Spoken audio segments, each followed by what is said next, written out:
Be Empowered Woman, the talk show. I am so happy that you can join us today because we have a special guest and she is so special. She's a woman who is doing so many things.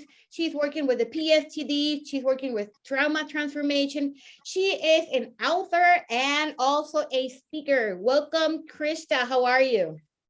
I am so happy to be here. I'm amazing. I am so happy to have you here because I know that you're doing so amazing things. And we want to know who you are and what are you doing? Oh my gosh, that's a huge question. Yes, it is. So I am a survivor of childhood sexual abuse and domestic violence. And going through the process of normal psychological care, I came to the conclusion that nothing was helping me. So for many, many years, I struggled with the idea that there was something wrong with me. I was broken. There was nothing that was going to fix me. I went through all the traditional means and methods, and nobody really seemed like they wanted to continue to work with me. Like they kind of just wrote me off. And trauma therapy is very rare. To have a psychotherapist that's actually experienced and trained in dealing with trauma it's not what they're trained for. And nobody tells us that. All we get is messages that we're supposed to go see a therapist, right? That's what fixes our unhappiness. That's what fixes our broken brains. But that's not really the way it works. So over the course of many, many years, I realized there were other ways. There were holistic methods, there was alternatives. And I got extremely motivated to find out everything I could about how the body and the brain and trauma interact. Like what happens to us when bad things happen? And why do we feel so messed up and so broken? So through the course of all of that education, I got also motivated to join helping professions. And I couldn't figure out where I belonged. So I started with medicine. I wanted to be a doctor. And I got all the way to pre-med and realized I was working in an emergency room doing an internship. And I realized that I loved it, but it wasn't what sparked my passion. Having people in the emergency room who were struggling with mental illness. There was a particular case where a girl who was like 16 or 17 and was cutting herself all the time, like so bad that it was life-threatening. And she couldn't figure out what was going on. She couldn't control that urge or that need. And that was what I wanted to fix. That was what I wanted to be involved in. So I figured out what's next. What do I do from there? And I went law enforcement. I'm not sure how that switched. But then I got involved in human trafficking investigation and realized there's a ton of resources for our victims of human trafficking. But we had an instance where an officer had just such a horrific experience that he literally shot himself in the parking lot after a rescue operation. And that felt so tragic to me. And all the pieces all of a sudden fell together. So I started focusing on I still focus, of course, on my victims of human trafficking and childhood sexual abuse because that's what I'm specialized in. But I also created a program for our frontline helping professionals, those who work in the emergency room, those who are EMTs and firefighters and police officers, our military, those people who are out every day seeing the traumas of the world, seeing the worst of human nature, and they don't have the honest resources. They don't have people who say what you've seen and what you've experienced is unfair and isn't right, and we want to help you get better. They're just supposed to be strong and suck it up and move on. And it doesn't really work that way. They're traumatized just as much as someone who's been sexually abused. And we need to see that vulnerability in everyone. So that's who I am and what I do. Girl, congratulations. And I have to say that sometimes people like you and me that have gone through those trauma of being abused or I grew up in a family, in an environment that it was so abused, so violent. And when I started to grow up, I understood that that was going to be my life. I mean, that was going to be normal. because we don't have like the resources or the role models that we can see and say, okay, no, wait, this is not normal. So when I started, my first job was as a teacher. And even though I do love teaching, that I knew that I still needed to do something else. And I always say that the things that I do today is because they help me heal my process. And I did not want to give that life to my kids. So I had to like fix myself, fix everything that was broken so that they would not be broken. And I started to study too. I studied psychologist. I certificate myself as a coach, and I work with specifically domestic violence, women who are survivors. And like we were talking earlier, I have this friend in Africa, and she's trying so hard to help those women, but they don't have the resources. So sometimes I get that sentence that, or that statement that says, oh, Nancy, you want to save the world. It's not that I want to save the world. It's that I know that if I could turn my life around and do all the amazing things that we are doing, of course we can help other people to heal. So congratulations, because we need more people like you and me that we are not scared of getting involved with all this trauma and stuff. So your motivation was actually your experience, right? Yeah, I think most of us come to healing professions from our own need to heal, from our own suffering. And those who don't are missing a vital connection to their clientele. They're missing a vital level of understanding. There's an argument all the time, what's more important, education and qualifications or life experience? And I literally argue this all the time. You have to have both. It's not one or the other. It's essential that you have both. You have to know what it feels like to be there, at least to some degree, to truly understand what your clients are going through, and to understand that just giving them a tool sometimes isn't enough. And how important it is to literally be able to just hold safe space and let them feel heard, because sometimes it's not about how can I fix you or what can I do to make you better. It's literally about just allowing you to speak, just allowing you to have a voice in a place where you're not going to be told it didn't happen, or it's not bad enough, or it's, how could this affect you so bad? All the judgments and all the things that people say and do, just providing safety can sometimes be magic. And we can all allow that to people in our lives.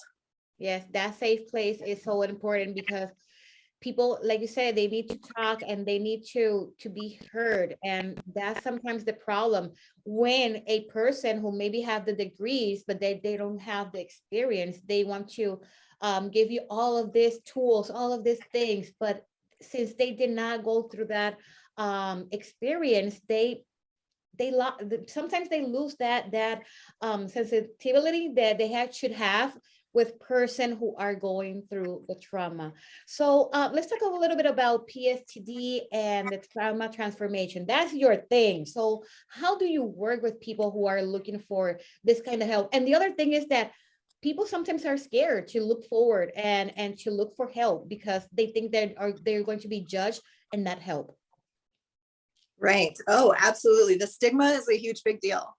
So in my world, people still say PTSD, post-traumatic stress disorder. I hate the word disorder because it suggests that there's a mental illness in place, and it's really a mental injury. And it's not just an injury to the brain, it's an injury to the nervous system and the cellular structures in the body. Trauma actually resides, it stays in our brains, but it also resides in our bodies. So there are multiple levels and multiple layers of healing that are necessary in post-traumatic stress. So I always say PTS, post-traumatic stress, and trauma spectrum injuries, because we all live on a sliding scale. We've all had traumas. We all have some form of trauma reactivity in our bodies and in our nervous systems. That's literally how the amygdala functions. Is it takes everything bad that's ever happened to us and goes, this is bad, this is dangerous, we need to avoid this. The problem with post-traumatic stress is it's so heightened and so many things are read as danger. or are read as excessive danger, like this is a life-threatening thing, when it really isn't. So it's really a hypersensitivity, an overreaction, a programming in our brain that says everything is dangerous. So we're always waiting, always looking, always watching, as if there was a sound in the woods. You know, that moment when you hear a stick crack and you're like, wait, what was that? People who have been traumatized live there 24/7. They're listening, they're watching, they're waiting for that thing that is dangerous. So what do we need to do? We need to give you safety in your nervous system. We need to calm those processes so that everything isn't hypersensitive all the time. So increase your window of tolerance is what we call it. We all have like a space within which we function normally, and we're not in the hypervigilance, and we're comfortable and relaxed. Yeah. So it's all about safety. Yes, it's like when someone who has been raped, there are things that they can work on, but there are other things that are going to like trigger them because of the touch or something or some place or some smell or something that it could, you know, elevate that stress. And the same thing happens with all the other traumas. Some things that we have around us or that we smell or we touch or we hear are going to, like, you know, up that stress. So your service, how your service help people, or exactly what are your service? I have a 501c3 nonprofit organization, and we offer online courses. Is the first and most easy to access thing. We have a podcast and we have online courses that people can do. We also offer intensive 12-week one-on-one programs to survivors of all different varieties.